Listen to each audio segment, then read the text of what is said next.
In today's video, we're going to be going over some travel tips that I personally use that help me when going out and about. Here we go.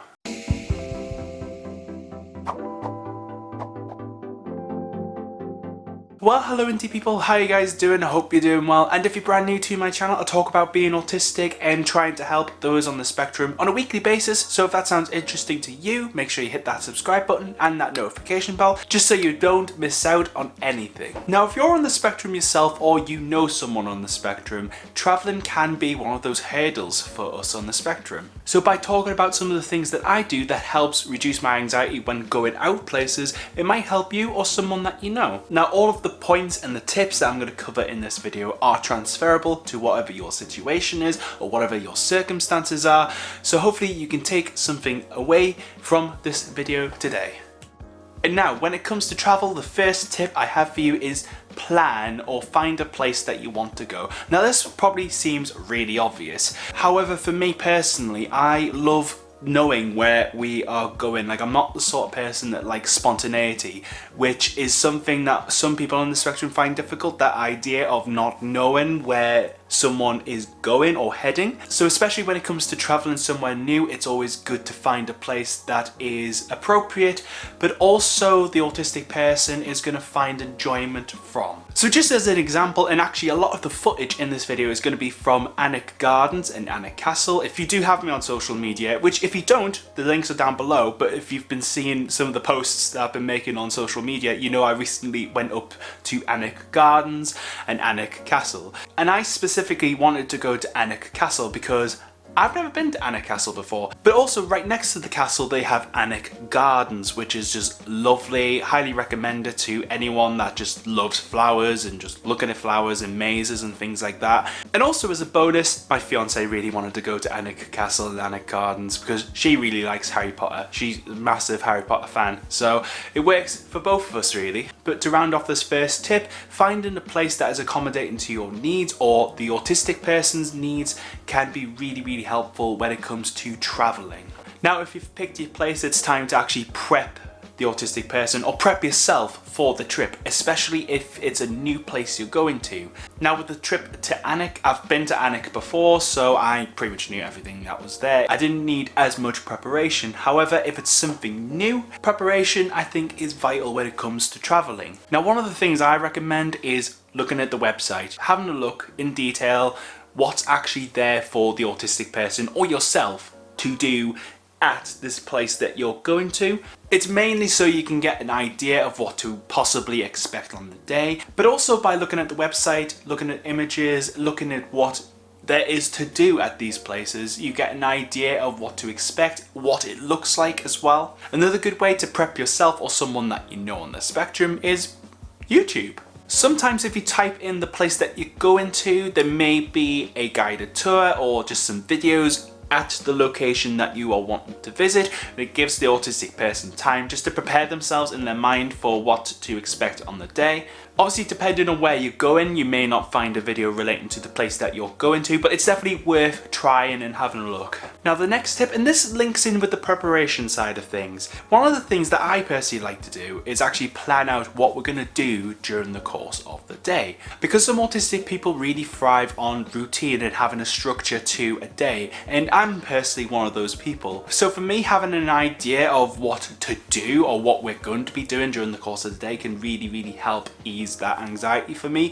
Depending on the person, it doesn't need to be a massive itinerary of X, Y, and Z at specific times. Some people may need that for themselves, but for me, if it's just a basic rough outline, so we're gonna go there, then we're gonna have lunch there, and then gonna go there, that'll do it for me. The next tip, and I didn't do this for the Alnwick trip, but I really should have done, making a list. Literally making a list of everything you need to take with you before your trip. Now, I suggest maybe doing this the night before, like I should have done, but I didn't because it's me.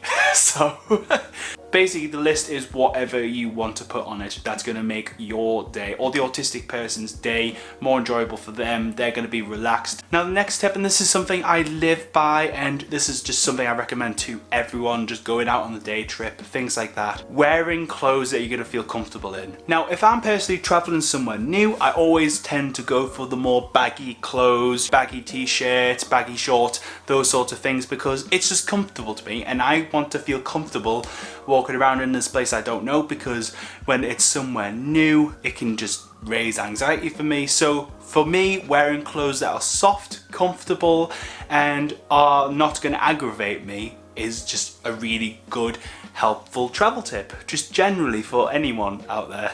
Next tip, navigation. Now, if you are traveling independently and you're going somewhere that you've never been to before, literally you can pull up Google Maps on your phone. For me, if I've never been somewhere before, obviously the preparation really helps, but when you actually get there on the day or you're going there, it's really helpful having a visual cue to obviously see where you're going, how far you've got to go. Personally, for me, I get really satisfied, and I really love looking at sat navs and looking at maps just to see how far we are away from something, you know, the destination point that we need to get to. So for me, I think this is a really good one. And actually, it's really good if you have kids on the spectrum as well. It can be a really good visual cue for your kids just to know how far they've got to go. Now, the next tip is all to do with the journey there, like generally entertainment on the route to your destination. Giving yourself or the autistic person in question something to entertain themselves, maybe playing a game on the phone or a handheld game such as a Switch or something like that, just to distract them. For me personally, if I'm going somewhere new and I'm a little bit anxious about it, I personally like listening to music in the car. I just find it really settling for me. And that's the thing with this tip, really. It's finding something that is specific to you or the autistic person in question that helps them settle into the trip. If you followed all of the other tips up to this point, the next tip is really when you get there. So for example, say you're going to Alnwick Gardens, you've got your tickets, you're going into Alnwick Gardens and you're having a look around the plants and stuff.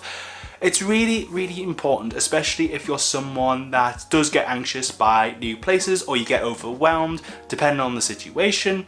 It's important to take breaks, especially if you're going out for an entire day. An entire day can be really just draining on me personally. So ensuring that I do little breaks here and there, maybe like 5 minutes or something, mainly just to collect myself and I'm not having to rush around everywhere, just makes it the perfect trip for me. Just stuff to help you decompress, especially if you're overwhelmed or stressed out in this new environment, this new situation. But yeah, taking breaks can be a really good way for someone to enjoy the trip, and just generally all of these tips in general can really lead to someone having a successful trip out. You know, what helps you when you're traveling to somewhere new? Have you got any specific travel tips or things that you do to help prepare for a trip? Anything at all, let me know down below in the comments. I'd love to hear from you. But of course, if you enjoyed this video, hit that like button for me and subscribe to see more videos. Stay you, stay indie. I hope you have a great day and I hope to see you next time.